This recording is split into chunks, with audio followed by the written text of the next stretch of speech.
Hello परिंदों, कैसे हो आप सब। आई होप आप सब अच्छे होंगे। तो दोस्तों, आज हम बात करने वाले हैं क्लास 12 जीव विज्ञान के जितने भी सभी मोस्ट इंपॉर्टेंट बहुविकल्पीय क्वेश्चन हैं, उन सभी क्वेश्चन को आज हम इस वीडियो में कवर करने वाले हैं। जी हाँ दोस्तों, जितने भी जीव विज्ञान में जितने भी सभी लेसन है, सभी लेसन के जितने भी मोस्ट इंपॉर्टेंट बहुविकल्पीय क्वेश्चन है जो 2023 के बोर्ड एग्जाम में पूछे जा सकते हैं, उसी को ध्यान में रखते हुए मैंने इस वीडियो में सभी क्वेश्चन को बताने वाला हूँ। तो दोस्तों, अब चलिए टाइम को ना वेस्ट करते हुए वीडियो को स्टार्ट करते हैं। और दोस्तों, आशा करता हूँ कि आप सभी की जो पढ़ाई है बहुत ही अच्छे से चल रही होगी। ठीक है दोस्तों, तो सबसे पहले यहाँ पर हम बात कर लेते हैं अपने लेसन नंबर फर्स्ट पे। ठीक है दोस्तों, कि उसके जो मोस्ट इम्पॉर्टेंट बहुविकल्पीय क्वेश्चन क्या क्या दिए गए।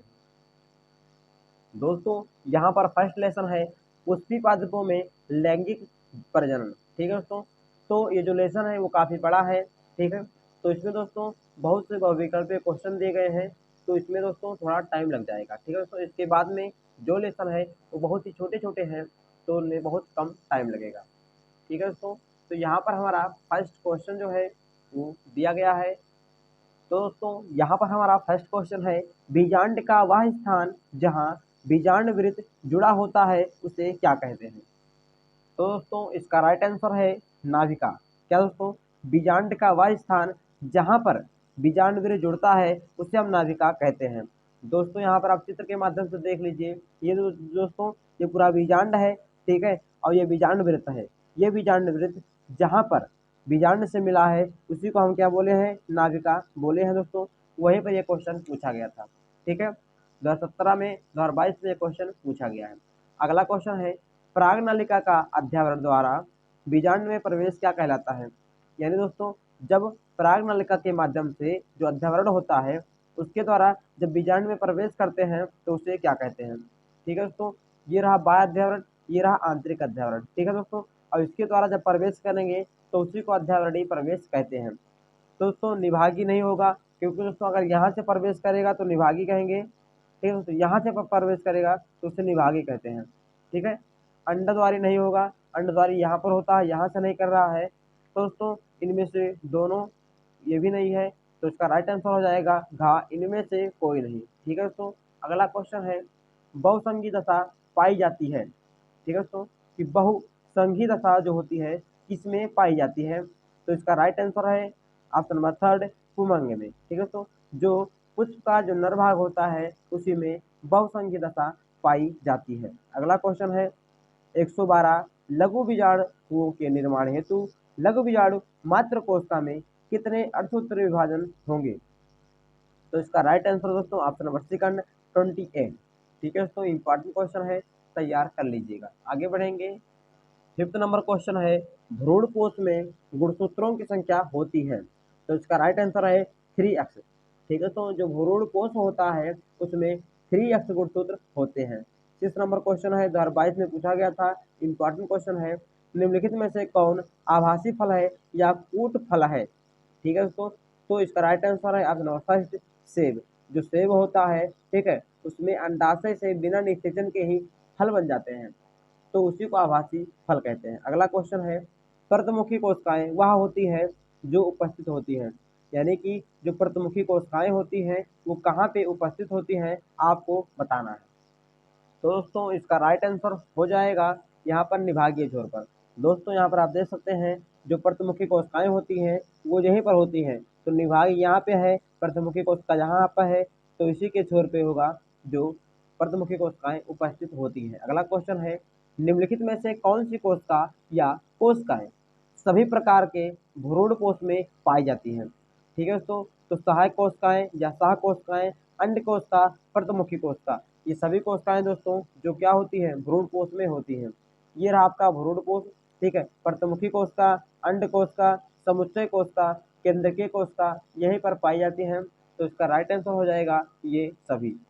दोस्तों, यहाँ पर आगे बढ़ेंगे। क्वेश्चन नंबर 9वां क्वेश्चन यहाँ पे है, परिभ्रूण कोश या पेरिस्पर्म अवशेष है। यानी कि जो परिभ्रूण कोश होता है वो किसका अवशेष होता है। ठीक है, किसका बचा हुआ भाग होता है। तो इसका राइट आंसर है बीजांड काय का। ठीक है, तो आप यहाँ पर देख सकते हैं ये क्या पूरा तो पूरा जो है दोस्तों क्या भ्रूण कोश है इसी के अंदर। अब आप देख सकते हैं किसके अंदर है, तो ये जो है बीजांड काय के अंदर है, तो इसी का राइट आंसर हो जाएगा बीजांड काय। अगला क्वेश्चन है जो मोस्ट इंपॉर्टेंट क्वेश्चन है कि द्विनिषेचन क्रिया होती है, यानी कि जो डबल फर्टिलाइजेशन की क्रिया कहाँ पे होती है, ठीक है दोस्तों। तो इसका राइट आंसर हो जाएगा ऑप्शन नंबर 4 आवृत्त बीजी पौधों में। जो आवृत्त बीजी पौधे होते हैं केवल उन्हीं में द्विनिषेचन की प्रक्रिया होती है। तो दोस्तों क्वेश्चन इंपॉर्टेंट है, इसको मैंने बहुत ही आसान तरीके से बता दिया था अगले वीडियो में। आपको उस वीडियो का लिंक जो है वीडियो के डिस्क्रिप्शन में मिल जाएगा। आगे बढ़ेंगे, निम्नलिखित में से कौन सा, ठीक है, एक आभासी फल नहीं है। सेब दोस्तों आभासी फल है, स्ट्रॉबेरी आभासी फल है, अखरोट भी आभासी फल है, लेकिन यहाँ पे जो आम है दोस्तों वो एक सत्य फल है, ठीक है दोस्तों। तो आप याद रखिएगा, इंपॉर्टेंट क्वेश्चन है यहाँ पे। अगला क्वेश्चन है भ्रूणपोष की जो कोशिकाएं होती हैं, यानी कि जो भ्रूणपोष होता है उसकी कोशिकाएं कैसी होती हैं, एक गुणित होती हैं, दो गुणित होती हैं, या 2n के फॉर्म में, a1 के फॉर्म में, 3n के फॉर्म में। तो इसका राइट आंसर है त्रिगुणित होती हैं, यानी कि जो भ्रूणपोष होता है उसकी कोशिकाएं 3n के फॉर्म में होती है। अगला क्वेश्चन दोस्तों इंपॉर्टेंट क्वेश्चन है, टेपिटम जो है परत का आकार होता है, जो लास्ट परत होता है, यानी कि दोस्तों जो लास्ट परत होता है, ठीक है, उसका क्या काम होता है। दोस्तों जो सबसे अंदर होता है उसका नाम होता है टेपिटम। 4 पार्ट होते हैं उसके, उसमें लास्ट में होता है टेपिटम, ठीक है। तो टेपिटम का काम होता है परागकणों का पोषण, जो परागकण होते हैं, ठीक है, उनका पोषण प्रदान करना, यही दोस्तों टेपिटम का कार्य होता है। दोस्तों यहाँ पर आगे बढ़ेंगे, अगला क्वेश्चन भी मोस्ट इंपॉर्टेंट क्वेश्चन है कि भारतीय भ्रूण विज्ञान के जनक कौन है। इंपॉर्टेंट क्वेश्चन है, पी महेश्वरी। क्या दोस्तों कि जो पी महेश्वरी जी हैं वो भारतीय भ्रूण विज्ञान के जनक हैं। आगे बढ़ेंगे, नारियल का रेशे उत्पन्न करने वाला भाग है। जो नारियल होता है उसका रेशा जो होता है कौन सा भाग उत्पन्न करता है, तो सभी को पता होगा दोस्तों, मध्य जो फल भित्ति होती है वो रेशा उत्पन्न करता है। आप दोस्तों यहाँ पर बाह्य मत क्लिक कीजिएगा, क्योंकि दोस्तों जो नारियल होता है उसका जो बीच वाला भाग होता है, जो बीच का जो फल भित्ति होती है, वही दोस्तों रेशा उत्पन्न करता है। आगे बढ़ेंगे, इंपॉर्टेंट क्वेश्चन ये भी है, बहुभ्रूणता की खोज किसके द्वारा की गई थी, तो इसका राइट आंसर है लीवनहॉक। दोस्तों कि बहुभ्रूणता की खोज लीवनहॉक ने करी थी। आगे बढ़ेंगे, आवृत्तिबीजी पौधों में पुंकेसर हैं। जो पुंकेसर हैं वो क्या होते हैं, नर जननांग होते हैं, और स्त्री केसर स्त्री जननांग होते हैं। जयांग जो होता है वो स्त्री केसर का भाग है, पुमंग पुंकेसर का भाग है, तो पुंकेसर पूछा है तो नर जननांग हो जाएगा। अगला क्वेश्चन, एक ही पादप के एक पुष्प के परागकणों का दूसरे पुष्प के वर्तिकाग्र तक पहुंचने का क्रिया क्या कहलाती है। इसका राइट आंसर है सजात पुष्पी। यानी कि दोस्तों कोई पुष्प है, ठीक है, उसके जो परागकण निकल कर किसी दूसरे पुष्प, मतलब पौधा वही हो लेकिन किसी दूसरे पुष्प में पहुंचे तो उसी को बोलते हैं सजात पुष्पी। लेकिन एक पुष्प के परागकण निकल कर उसी पुष्प के वर्तिकाग्र पहुंचे तो उसी को स्वापयुग्मन कहते हैं। जब दूसरे पे पहुंचे तो सजात पुष्पी, और जब उसी पर रह जाए तो स्वायुग्मन कहते हैं। आगे बढ़ेंगे दोस्तों, जहाँ पर 19 नंबर क्वेश्चन है, एक प्ररूपी आवृत्तिबीजी भ्रूणकोश परिपक्व होने पर होता है। यानी दोस्तों जो आवृत्तिबीजी भ्रूणकोश होता है उसमें कितनी प्रकार की कोशिकाएं और कितने केंद्रक होते हैं, तो दोस्तों इसका राइट आंसर हो जाएगा 8 केंद्र के 7 कोशिके, यानी कि इसमें 8 केंद्रक होते हैं और 7 कोशिकाएं होती हैं। आप यहाँ पर देख सकते हैं 1 2 3 4 5 6 7 8, 8 क्या दोस्तों, तो 8 केंद्रक हैं। 1 2 3 4 5 6 और ये पूरा एक है, तो 7 क्या है, 7 कोशिका है और 8 केंद्रक है। आगे बढ़ेंगे, एक प्ररूपिक आवृत्तिबीजी परागकोश में लघु बीजाणुधानियों की संख्या कितनी होती है। दोस्तों इसका राइट आंसर हो जाएगा 4। इसको मैंने आपको पढ़ा दिया था बहुत अच्छे से कि एक से कितने बने थे, 4। मात्र कोशिका से 4 प्रकार के परागकण मिले थे, तो इसका राइट आंसर हो जाएगा 4। ठीक है दोस्तों, आगे बढ़ेंगे। दोस्तों लघु बीजाणुओं के निर्माण के लिए प्रकारात्मक लघु बीजाणु मात्र कोशिका में कितने असूत्री विभाजन होंगे। यहाँ पर बात किया है अर्धसूत्री का, तो 50 हो जाएगा इसका राइट आंसर। आगे बढ़ेंगे, अंड समुच्चय के निर्माण में कौन सहायक है? तो अंडकोश का और सहायक कोश का। यानी दोस्तों ये क्या दोस्तों, तो ये है अंडकोश का, दोस्तों ये है सहायक कोश का, ये अंडकोश का। जब ये मिलते हैं तो बन जाता है समुच्चय कोश का। वही यहाँ पे पूछा था, अंड जो समुच्चय होता है या समुच्चय कोशिका जो होती है उसका निर्माण कैसे होता है? तो अंड कोशिका और सहायक कोशिका से, ठीक है दोस्तों, समुच्चय कोशिका का निर्माण होता है। आगे बढ़ेंगे दोस्तों, यहाँ पर हमारा अगला क्वेश्चन इंपॉर्टेंट क्वेश्चन है, साल्विया में परागण होता है। जो साल्विया होता है उसमें कैसा परागण होता है? तो इसका राइट आंसर हो जाएगा कीटों के द्वारा। दोस्तों उनमें जो कीट होते हैं, ठीक है, वही परागकोश को या परागकोश से जो निकले परागकण को एक स्थान से दूसरे स्थान तक या एक पौधे के दूसरे वर्तिकाग्र तक लेकर जाते हैं। कौन ले जाते हैं? कीट के द्वारा जाते हैं। आगे बढ़ेंगे, अगला क्वेश्चन है दोस्तों, निम्नलिखित में से किसमें कीट परागण होता है? तो दोस्तों इसका राइट आंसर है अंजीर। जो अंजीर होता है उसमें कीट परागण होता है। अगला क्वेश्चन है, यदि किसी पौधे की पत्ती की कोशिकाओं में गुणसूत्रों की संख्या 24 है तो उसके भ्रूण कोश में गुणसूत्रों की संख्या कितनी होती है? दोस्तों इसको आपको याद करना पड़ेगा। इसका राइट आंसर हो जाएगा 36। ठीक है दोस्तों, आगे बढ़ेंगे, निभाग पाया जाता है। अभी मैंने आपको चित्र दिखा दिया था, तो निभाग बताइए कहाँ पाया जाता है? तो इसका राइट आंसर है बीजांड में। ठीक है दोस्तों, इंपॉर्टेंट क्वेश्चन है, तैयार कर लीजिएगा। आगे बढ़ेंगे दोस्तों, क्वेश्चन नंबर 27 है, पुष्पीय पादप का कौन सा भाग आगुणित यानी यन के फॉर्म में होता है? तो दोस्तों जो नर युग्मक होता है वह आगुणित होता है, ठीक है, वह यन के फॉर्म में होता है। आगे बढ़े दोस्तों, बस दोस्तों इतने क्वेश्चन जो थे वो मोस्ट इम्पॉर्टेंट थे, तो आप सभी क्वेश्चन को अच्छे से तैयार कर लीजिएगा। ठीक है दोस्तों, अब चलिए बढ़ते हैं लेसन नंबर सेकंड के, जो हमारा दूसरा लेसन है उसके कौन कौन इम्पॉर्टेंट बहुविकल्पीय क्वेश्चन है। दोस्तों सेकंड लेसन में केवल 2 क्वेश्चन इंपॉर्टेंट है। पहला क्वेश्चन है, स्त्री में अंतरोपण के समय भ्रूण किस अवस्था में रहता है? यानी कि जब स्त्री में अंतरोपण की क्रिया होती है तो जो भ्रूण होता है वो किस अवस्था में रहता है? तो इसका राइट आंसर हो जाएगा ब्लास्टुला। ठीक है, तो इंपॉर्टेंट है, तैयार कर लीजिएगा। अगला क्वेश्चन है, एंट्रोजन्स स्रावित होता है। जो एंट्रोजन्स होता है वो किसके द्वारा स्रावित होता है? इसका राइट आंसर हो जाएगा ऑप्शन नंबर फर्स्ट, लीडिंग कोशिकाओं के द्वारा। ठीक है दोस्तों, अब चलिए हम बढ़ते हैं अपने थर्ड लेसन पर। इसमें भी दोस्तों केवल एक लेसन जो है इम्पॉर्टेंट है, क्वेश्चन है सेकंड यहाँ पे, क्या पुरुष से संबंधित है? यानी कि निम्नलिखित में से कौन है जो पुरुष से संबंधित है? तो इसका राइट आंसर हो जाएगा बेसेक्टॉमी। ठीक है दोस्तों, जो पुरुष में जो नरबंदी होता है उसी को हम बेसेक्टॉमी कहते हैं, और आप याद रखिएगा स्त्रियों में जो होता है उसे हम ट्यूबेक्टॉमी कहते हैं। ठीक है, पुरुष में जो नरबंदी होता है, ठीक है, उसी को बेसेक्टॉमी, और स्त्रियों में जो माताओं में जो होता है उसे हम ट्यूबेक्टॉमी कहते हैं। ठीक है दोस्तों, अब चलिए बात कर लेते हैं फोर्थ लेसन पर। दोस्तों लेसन नंबर 4 है, वंशागति और विविधता के सिद्धांत। ठीक है दोस्तों, तो इसका जो फर्स्ट क्वेश्चन है वो इम्पॉर्टेंट क्वेश्चन है, और क्वेश्चन है आनुवंशिकी किसे कहते हैं? ठीक है दोस्तों, इसी को बहुविकल्प में पूछ लिया है। आनुवंशिकी बताइए क्या है? या आनुवंशिकी जीव विज्ञान की वह शाखा है जिसके अंतर्गत किसका अध्ययन करते हैं? तो इसका राइट आंसर है आनुवंशिकता एवं विभिन्नता का। ठीक है दोस्तों, अगर क्वेश्चन इस तरह से पूछ ले 2 नंबर में, आनुवंशिकता या आनुवंशिकी किसे कहते हैं, क्वेश्चन आएगा आनुवंशिकी किसे कहते हैं, तो आप बता दीजिएगा कि विज्ञान की वह शाखा जिसके अंतर्गत आनुवंशिकता एवं विभिन्नता का अध्ययन करते हैं उसी को आनुवंशिकी कहते हैं। मोस्ट इंपॉर्टेंट क्वेश्चन है, ये जरूर आप तैयार कर लीजिएगा। अगला क्वेश्चन दोस्तों है, आनुवंशिक या वंशागत इकाई है किसकी इकाई है? तो इसका राइट आंसर हो जाएगा जीन।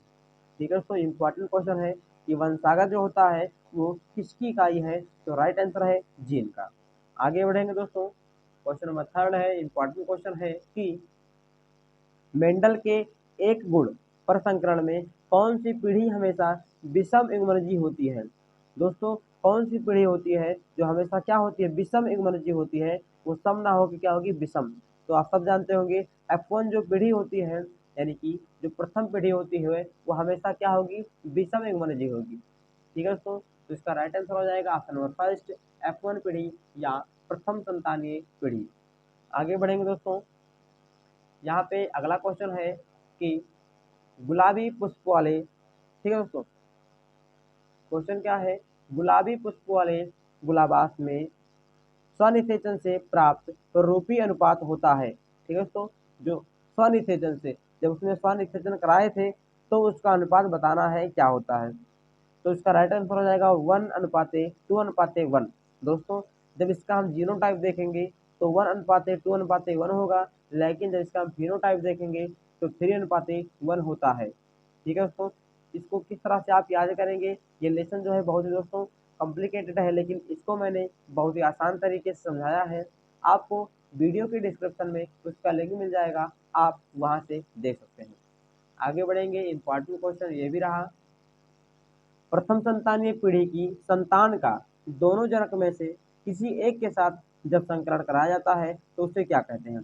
दोस्तों जो प्रथम जो F1 पीढ़ी प्राप्त हुई है, ठीक है, उसका अगर हम जनक से संकरण कराएंगे तो उसे क्या बोलते हैं, उसे दोस्तों हम संकर पूर्वज संकरण कहते हैं। ठीक है दोस्तों, क्या राइट आंसर है, संकर पूर्वज संकरण या बैक क्रॉस। ठीक है दोस्तों, बैक यानी कि क्या होता है, जो जनक से अगर हम करा देंगे और जनक में किसी भी से, उसी को हम बोलते हैं बैक क्रॉस या संकर पूर्वज संकरण कहते हैं। आगे बढ़ेंगे, किस कारण से वर्णांता का विकास होता है, तो इसका राइट आंसर है अनुवांशिकी से। ठीक है दोस्तों, अनुवांशिकी से ही क्या होता है, वर्णांता का विकास होता है। आगे बढ़ेंगे, अगला दोस्तों क्वेश्चन बहुत इंपॉर्टेंट है, आप इसको अच्छे से तैयार कर लीजिएगा। मंगोली जड़ता किसके कारण होती है। जो मंगोली जड़ता एक प्रकार का गुणसूत्रीय रोग होता है। ठीक है, तो जहाँ किसके कारण होता है, इसका राइट आंसर है ऑप्शन नंबर 4, किसी जोड़ी के लिंग सूत्रों की एकाध सूत्रता के कारण, यानी कि जो 21वीं जोड़ी होती है, ठीक है, गुणसूत्र का जो 21वां जोड़ा होता है उसी में परिवर्तन आ जाता है, जिसके कारण मंगोली जड़ता होता है। ठीक है दोस्तों, आगे बढ़ेंगे, हॉलेंट्रिक जीन किस क्रोमोसोम पर उपस्थित होते हैं। जो हॉलेंट्रिक जीन होता है, ठीक है, वो किस क्रोमोसोम पर, किस गुणसूत्र पर होते हैं, तो इसका राइट आंसर हो जाएगा वाई गुणसूत्र पर। ठीक है दोस्तों, आप याद रखिएगा, हॉलेंट्रिक जो होते हैं वो वाई क्रोमोसोम पे उपस्थित होते हैं। अगला क्वेश्चन है, इंपॉर्टेंट क्वेश्चन है, प्रभाविता एवं पृथक्करण के नियम को किसने दिया था, सबको पता है मेंडल ने दिया था। मानव में ए बी ओ रुधिर वर्गों के कितने जीनोटाइप संभव हैं, राइट आंसर है 6। इंपॉर्टेंट है, तैयार कर लीजिएगा। अगला क्वेश्चन दोस्तों यहाँ पर आपको पढ़ना है कि द्विसंकर टेस्ट क्रॉस का अनुपात होता है। दोस्तों जो मेंडल ने नियम दिया था स्वतंत्र अभिवहन का नियम, वो द्विसंकर संकरण पे आधारित था। ठीक है, तो उसका आपको अनुपात बताना है। ठीक है दोस्तों, और वो भी क्या बताना है, फिनोटाइप में। तो फिनोटाइप में होता है 9:3:3:1। बहुत इंपॉर्टेंट क्वेश्चन है, आप तैयार कर लीजिएगा। दोस्तों आप याद रखिएगा कि मेंडल ने, ठीक है, एक संकर संकरण के आधार पे दो नियम देते, प्रभाविता का नियम और पृथक्करण का नियम, लेकिन द्विसंकर संकरण के आधार पे उन्होंने केवल केवल एक नियम दिया था, वो भी था कौन सा नियम, स्वतंत्र अब विहुवन का नियम। इंपॉर्टेंट क्वेश्चन है, आप याद रखिएगा। दोस्तों यहाँ पर अगला क्वेश्चन है, मेंडल के एकल संकर क्रॉस में मटर के लंबे एवं बौने पौधों का फिनोटाइप अनुपात क्या होगा। दोस्तों यह पूछा है फिनोटाइप, तो फिनोटाइप हो जाएगा 3:1। अगर पूछता जीनोटाइप तो 1:2:1, इसका राइट आंसर हो जाता है। आगे बढ़ेंगे, अगला क्वेश्चन है दोस्तों, यहाँ पर कौन सा अनुवांशिक विकार 21वें क्रोमोसोम की त्रिसूत्रता के कारण होता है। इसका राइट आंसर है डाउन सिंड्रोम। क्या दोस्तों, डाउन सिंड्रोम जो होता है वो आपको बताना है कि इसमें मतलब कौन सा रोग होता है। ठीक है, जो 21वें जोड़े के जो गुणसूत्र होते हैं उसमें गुणसूत्र 2 के स्थान पे 3 हो जाते हैं, तो राइट आंसर है डाउन सिंड्रोम। दोस्तों गुणसूत्र से होने वाले जो विकार है इंपॉर्टेंट है, ठीक है, हर साल दोस्तों बोर्ड एग्जाम में पूछे जाते हैं, तो आप उसको अच्छे से तैयार कर लीजिएगा। आगे बढ़ेंगे, मधुमक्खी में नर का विकास कैसे होता है, सभी को पता होगा, अनिषेचित अंडे से। जो दोस्तों मधुमक्खियों में जो नर बनते हैं वो बिना निषेचन के ही बन जाते हैं, इसीलिए उसे बोलते हैं अनिषेचित अंडे से। अगर निषेचित होगा तो निषेचन होगा, लेकिन बिना निषेचन के होते हैं तो अनिषेचित अंडे से, इसका राइट आंसर हो जाएगा। अब दोस्तों चलिए बात कर लेते हैं लेसन नंबर 5 पर। अब दोस्तों इतना ही आपको इस लेसन में पढ़ना था। आशा करता हूँ दोस्तों आपको वीडियो अच्छा लग रहा होगा। दोस्तों एग्जाम देने से पहले इसको आप 1-2 बार बहुत अच्छे से देख लीजिएगा, क्योंकि दोस्तों अगर आप इस वीडियो को अंत तक देख लेते हैं तो जितने भी, ठीक है दोस्तों, क्वेश्चन बनेंगे बहुविकल्पीय में वो सभी क्वेश्चन आप अच्छे से कर पाएंगे दोस्तों। तो अब चलिए बात कर लेते हैं अगले लेसन पर। यहाँ पर दोस्तों लेसन नंबर 5 है वंशागति का आणविक आधार। ठीक है दोस्तों, इसका जो सेकंड क्वेश्चन है ये इंपॉर्टेंट क्वेश्चन है। हरगोविंद खुराना जाने जाते हैं, जो हरगोविंद खुराना जी है वो किसके लिए जाने जाते हैं, तो इसका राइट आंसर है प्रोटीन संश्लेषण के लिए। इंपॉर्टेंट क्वेश्चन है कि हरगोविंद खुराना किसके लिए जाने जाते हैं, तो याद रखिएगा कि प्रोटीन संश्लेषण के लिए जाने जाते हैं। अगला क्वेश्चन है डीएनए एवं आरएनए में समानता है। दोस्तों जो डीएनए होता है और जो आरएनए होता है वो समानता होती है, कुछ ना कुछ तो कारण होगा। तो इसका राइट आंसर है दोनों न्यूक्लियोटाइड की पॉलीमर श्रृंखला है। दोस्तों दोनों क्या होते हैं, न्यूक्लियोटाइड की पॉलीमर श्रृंखला होती है, डीएनए में भी और आरएनए भी होता है। आगे बढ़ेंगे दोस्तों, क्वेश्चन नंबर 4 यहाँ पे है संदेश वाहक आरएनए का निर्माण होता है। जो संदेश जो आरएनए जो दोस्तों ऐसा आरएनए जो संदेश लेकर जाता है उसका निर्माण कहाँ होता है, तो इसका राइट आंसर है केंद्रक में उसका निर्माण होता है। अगला क्वेश्चन है आरएनए अणु में थायमीन का विस्थापन होता है किसके द्वारा होता है, तो राइट आंसर है यूरेसिल के द्वारा। दोस्तों जो डीएनए होता है उसमें यूरेसिल होता है, लेकिन आरएनए में यूरेसिल ना हो के वहाँ पे थायमीन होता है। ठीक है दोस्तों, तो अब आगे बढ़ेंगे। डीएनए का रासायनिक चाकू क्या है, डीएनए होता है उसको खंडों में काटने का काम जो होता है एंडोन्यूक्लियोज एंजाइम का होता है। बहुत इंपॉर्टेंट क्वेश्चन है, आप तैयार कर लीजिएगा कि डीएनए का जो काटने का मतलब कौन काम करता है, एंडोन्यूक्लियोज एंजाइम जो होता है वो डीएनए को काटने का काम करता है, एक चाकू के समान कार्य करता है। दोस्तों इतने क्वेश्चन थे लेसन नंबर 5 में इंपॉर्टेंट क्वेश्चन, बस केवल आपको 5 क्वेश्चन पढ़ना है। अब दोस्तों आगे बढ़ेंगे लेसन नंबर 6 पर। दोस्तों हमारा अगला लेसन है मानव स्वास्थ्य तथा रोग। ये जो लेसन है ये भी दोस्तों मोस्ट इम्पॉर्टेंट है, बहुत से नंबर के क्वेश्चन इससे पूछे जाते हैं, तो आप इसको बहुत ही अच्छे से तैयार कर लीजिएगा। ठीक है दोस्तों, तो चलिए बात कर लेते हैं मोस्ट इम्पॉर्टेंट क्वेश्चन की तरफ। यहाँ पर दोस्तों ये जो सभी क्वेश्चन है वैसे जब आप पढ़ेंगे जरूर तेरे प्रश्न में तो आपको ये सभी तैयार हो जाएंगे। ठीक है, एक बार लेकिन फिर से देख लेते हैं। इंपॉर्टेंट क्वेश्चन है निद्रा रोग किस जंतु के द्वारा होता है। दोस्तों क्या है कि जो निद्रा रोग होता है, ठीक है, जो सोने की बीमारी होती है वो किस जंतु के द्वारा होता है, इसका राइट आंसर है ट्रिपेनोसोमा के द्वारा। ठीक है, ट्रिपेनोसोमा दोस्तों एक प्रकार का कवक होता है, उसी से निद्रा रोग होता है। इंपॉर्टेंट क्वेश्चन है, तैयार कर लीजिएगा। चिकनगुनिया दोस्तों वायरस है जो वाहक है, तो चिकनगुनिया होती है वो विषाणु से होता है, वायरस से होता है। ठीक है, लेकिन उसका वाहक कौन होता है, तो इसका राइट आंसर है सभी को पता होगा एडीज मच्छर। जो एडीज मच्छर होते हैं वो चिकनगुनिया विषाणु के वाहक होते हैं, वही दोस्तों इसको फैलाते हैं। अगला क्वेश्चन है पीत ज्वर का वाहक कौन है। जो पीत ज्वर बीमारी है, ठीक है, उसको कौन फैलाता है, उसके वाहक कौन है, राइट आंसर है एडीज। ठीक है, अगला क्वेश्चन लेसन क्वेश्चन नंबर 4 है एडीज इजिप्टाई वाहक है। क्या क्वेश्चन है, एडीज इजिप्टाई किसका वाहक है, तो डेंगू बुखार का। जो डेंगू बुखार होता है उसके वाहक कौन है, एडीज इजिप्टाई होते हैं। अगला क्वेश्चन है निम्नलिखित में से कौन सा रोग विषाणुओं द्वारा नहीं होता है। ठीक है, पोलियो दोस्तों विषाणु यानी वायरस से होता है, चेचक भी होता है, एडस भी होता है, लेकिन टीबी यहाँ पे दोस्तों विषाणुओं के द्वारा नहीं होता है। दोस्तों आगे बात कर लेते हैं इंपॉर्टेंट क्वेश्चन। दोस्तों आपसे रिक्वेस्ट है केवल एक बार आप वीडियो को शुरू से लेकर अंत तक देख लीजिएगा। अगर दोस्तों इससे अगर क्वेश्चन आएगा तो यहीं से आएगा, और दोस्तों अगर आप एक बार वीडियो को देखे रहेंगे तो आप ऑप्शन को देखते ही वहाँ पे तुरंत टिक कर देंगे। अगला क्वेश्चन है टीबी के टीके का नाम है। जो टीबी अगर किसी को हो जाता है तो जो टीका लगवाते हैं, ठीक है, उस टीके का नाम क्या होता है, इसका राइट आंसर है BCG। दोस्तों जो BCG एक टीका होता है जो टीबी के जो रोगी होते हैं उन्हीं को लगाया जाता है। दोस्तों जैसे कि दोस्तों एडस जो होता है, एडस जो होता है उससे होता है एलिजा परीक्षण होता है। अगला क्वेश्चन है एंटी सीरम में होते हैं। जो एंटी सीरम होता है उसमें क्या होते हैं, तो राइट आंसर है एंटीबॉडी। ठीक है दोस्तों, एंटी सीरम में एंटीबॉडी होते हैं। अफीम से प्राप्त मार्फिन है। जो अफीम से जो हम प्राप्त करते हैं मार्फिन, वो क्या है, एक प्रकार क्या है, तो इसका राइट आंसर है एल्केलाइड। ठीक है, अफीम से प्राप्त मार्फिन एक प्रकार का एल्केलाइड होता है। अगला क्वेश्चन है, निम्नलिखित किस रोग की पुष्टि विडाल परीक्षण द्वारा होती है? टाइफाइड जो दोस्तों होता है उसका, अगर किसी को टाइफाइड है तो कौन सा परीक्षण कराएंगे? विडाल परीक्षण कराएंगे। ठीक है दोस्तों, याद रखिएगा, इंपॉर्टेंट क्वेश्चन है कि टाइफाइड जो होती है उसका परीक्षण किससे कराते हैं? तो उसका परीक्षण जो हम विडाल से कराते हैं। अगला क्वेश्चन है, विषाणु का आनुवांशिक पदार्थ है। दोस्तों जो विषाणु होता है, जो वायरस होता है, उसका आनुवांशिक पदार्थ कौन सा है?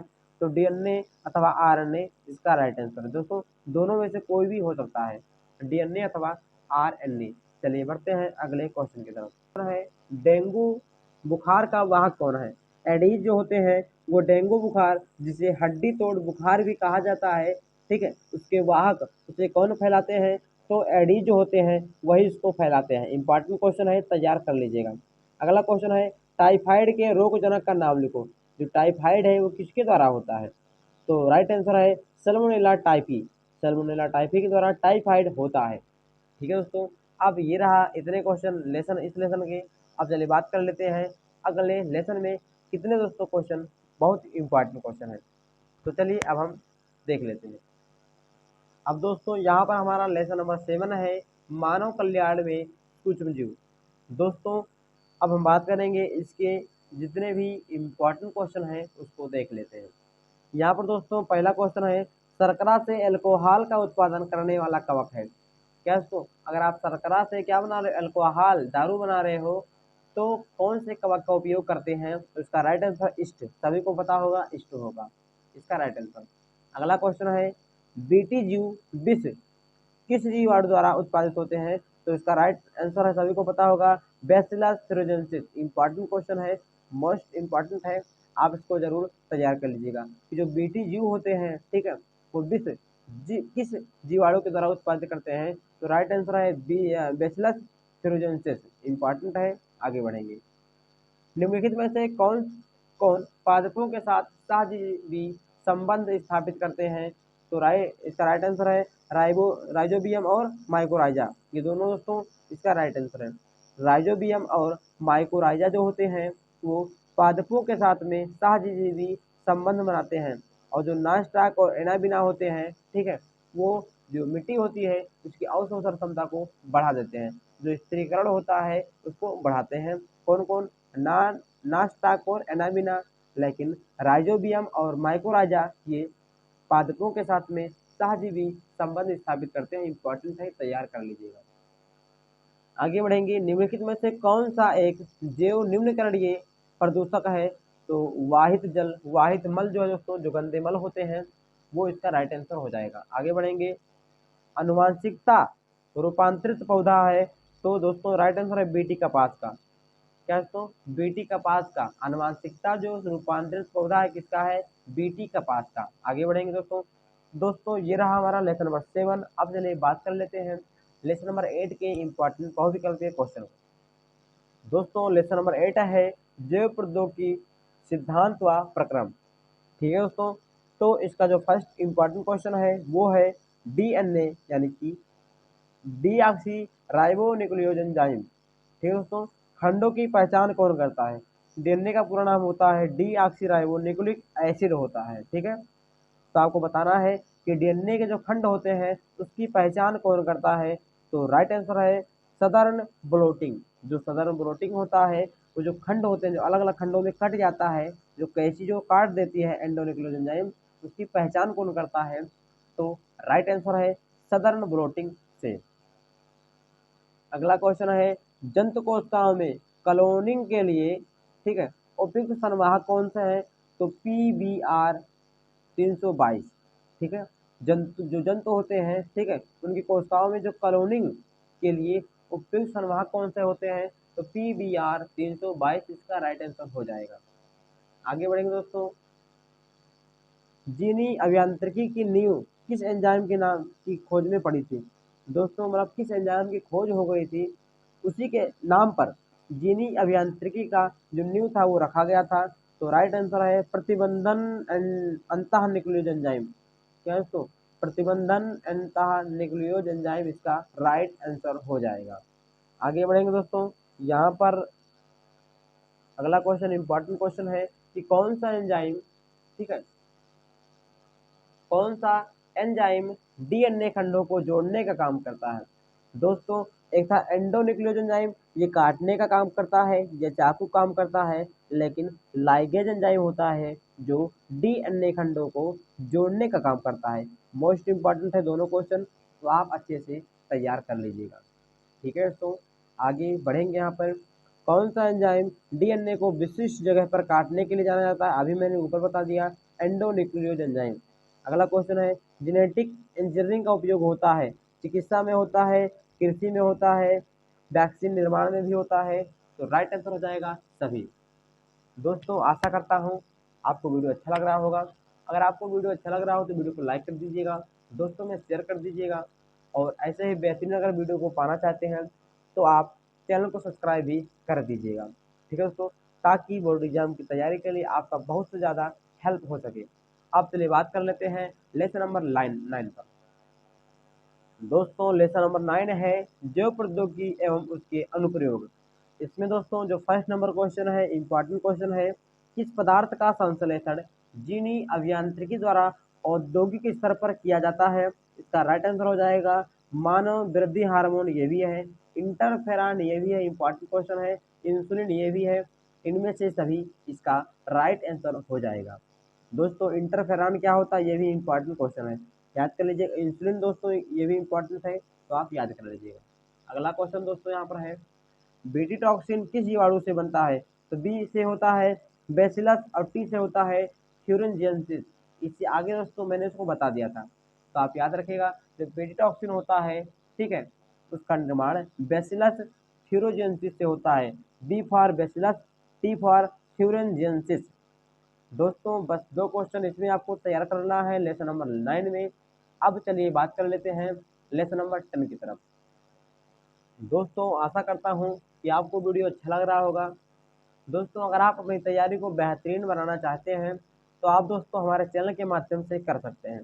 ठीक है दोस्तों, आप हमारे चैनल पर जाइए, आप वहाँ पर देखेंगे कि बहुत सारे क्वेश्चन जो है, बहुत सारे इंपॉर्टेंट वीडियो हैं, जो अगर आप देख लेते हैं तो दोस्तों आपके बोर्ड एग्जाम के लिए बहुत ज़्यादा हेल्प मिलेगी, क्योंकि सभी बहुत से टॉपिक हैं जिसमें लगभग सभी टॉपिक को मैंने कवर कर दिया है।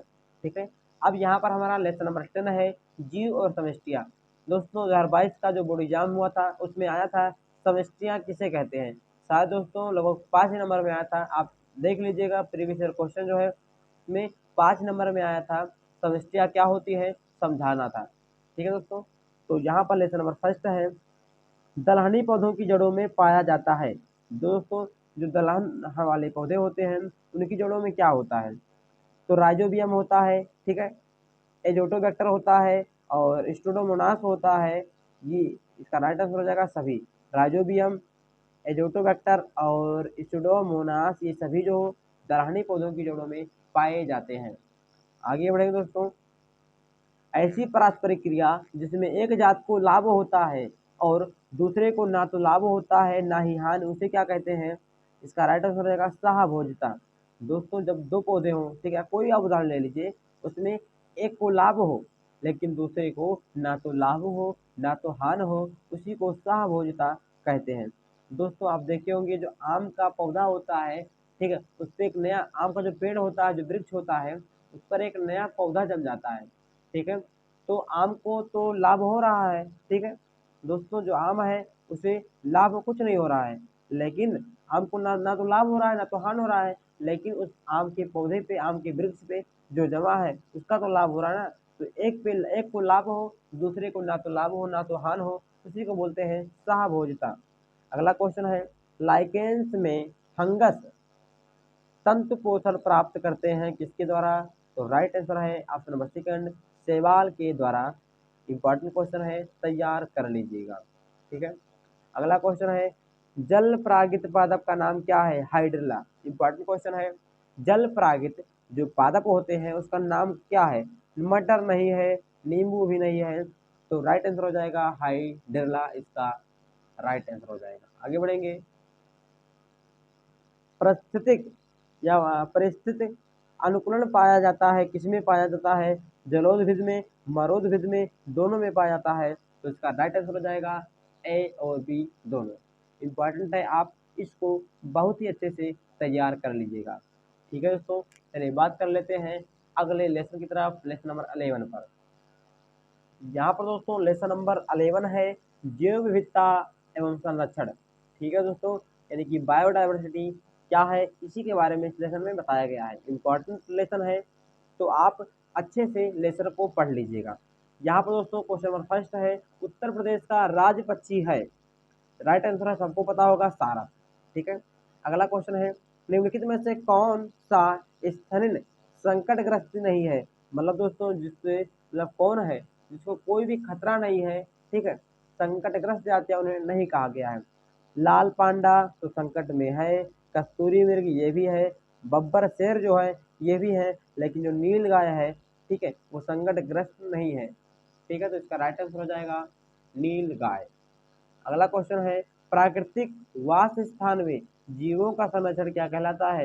यानी दोस्तों अगर कोई जीव है, ठीक है, वो प्राकृतिक जो ईश्वर के द्वारा बनाया गया है उसी के वास स्थान में रह रहा है, तो उसी को क्या बोलते हैं, उसी को स्वस्थानीय संरक्षण कहते हैं। स्व मतलब खुद से, जो ईश्वर ने जिसे बनाया है। तो अगर कोई जीव है, ठीक है, वो प्राकृतिक वास स्थान में रह रहा है, तो उसी को स्वस्थानीय संरक्षण कहते हैं। इंपॉर्टेंट क्वेश्चन है कि स्वस्थानीय संरक्षण किसे कहते हैं। आगे बढ़ेंगे, घाना राष्ट्रीय उद्यान किस प्रदेश में स्थित है। क्या दोस्तों कि घाना राष्ट्रीय जो उद्यान है वो कहाँ स्थित है, तो राइट आंसर हो जाएगा राजस्थान में। ठीक है, अगला क्वेश्चन है, काजीरंगा राष्ट्रीय उद्यान किस राज्य में है, तो राइट आंसर हो जाएगा असम में। ठीक है, याद रखिएगा, इंपॉर्टेंट क्वेश्चन है कि जो घाना राष्ट्रीय उद्यान है वो कहाँ पे है, राजस्थान में है, और जो काजीरंगा राष्ट्रीय उद्यान है वो असम में है। ठीक है दोस्तों, इम्पॉर्टेंट क्वेश्चन है, आप याद कर लीजिएगा। दोस्तों अगला क्वेश्चन यहाँ पर बात कर लेते हैं। दोस्तों यहाँ पर अगला क्वेश्चन है, एशियाई शेरों के लिए एकमात्र प्राकृतिक वास गिर राष्ट्रीय उद्यान कहाँ है। सभी को पता होगा, गिर राष्ट्रीय उद्यान जो है गुजरात में है। गा से गिर, गा से गुजरात, आप याद कर लीजिएगा। आगे बढ़ेंगे, निम्नलिखित में से कौन सा भारतीय बायोडाइवर्सिटी तप्त स्थल नहीं है, तो राइट आंसर है मेडागास्कर एवं हिंद महासागर द्वीप। ठीक है दोस्तों, इम्पॉर्टेंट क्वेश्चन है, आप अच्छे से तैयार कर लीजिएगा। अगला क्वेश्चन है, घड़ियाल पुनर्वास केंद्र कुकरेल कहाँ स्थित है, लखनऊ में स्थित है। दोस्तों ये थे संपूर्ण लेसन के जितने भी लेसन हैं उन सभी के मोस्ट इम्पॉर्टेंट टॉपिकल पे क्वेश्चन। दोस्तों आशा करता हूँ अगर आप वीडियो को अंत तक देख लेंगे होंगे तो आपके बोर्ड एग्जाम में जो भविष्य के क्वेश्चन आएंगे, ठीक है, और वैसे भी जो क्वेश्चन आएंगे लघु उत्तरीय 1 नंबर में, उसको भी आप अच्छे से लिख पाएंगे।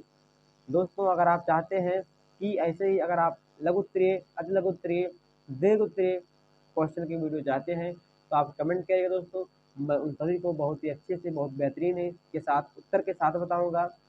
तो आशा करता हूँ कि वीडियो अच्छा लगा होगा। वीडियो अच्छा लगा हो तो वीडियो को लाइक कर दीजिएगा।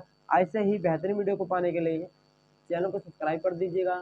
फिर मिलेंगे अगले वीडियो में, तब तक के लिए जय हिंद, वंदे मातरम।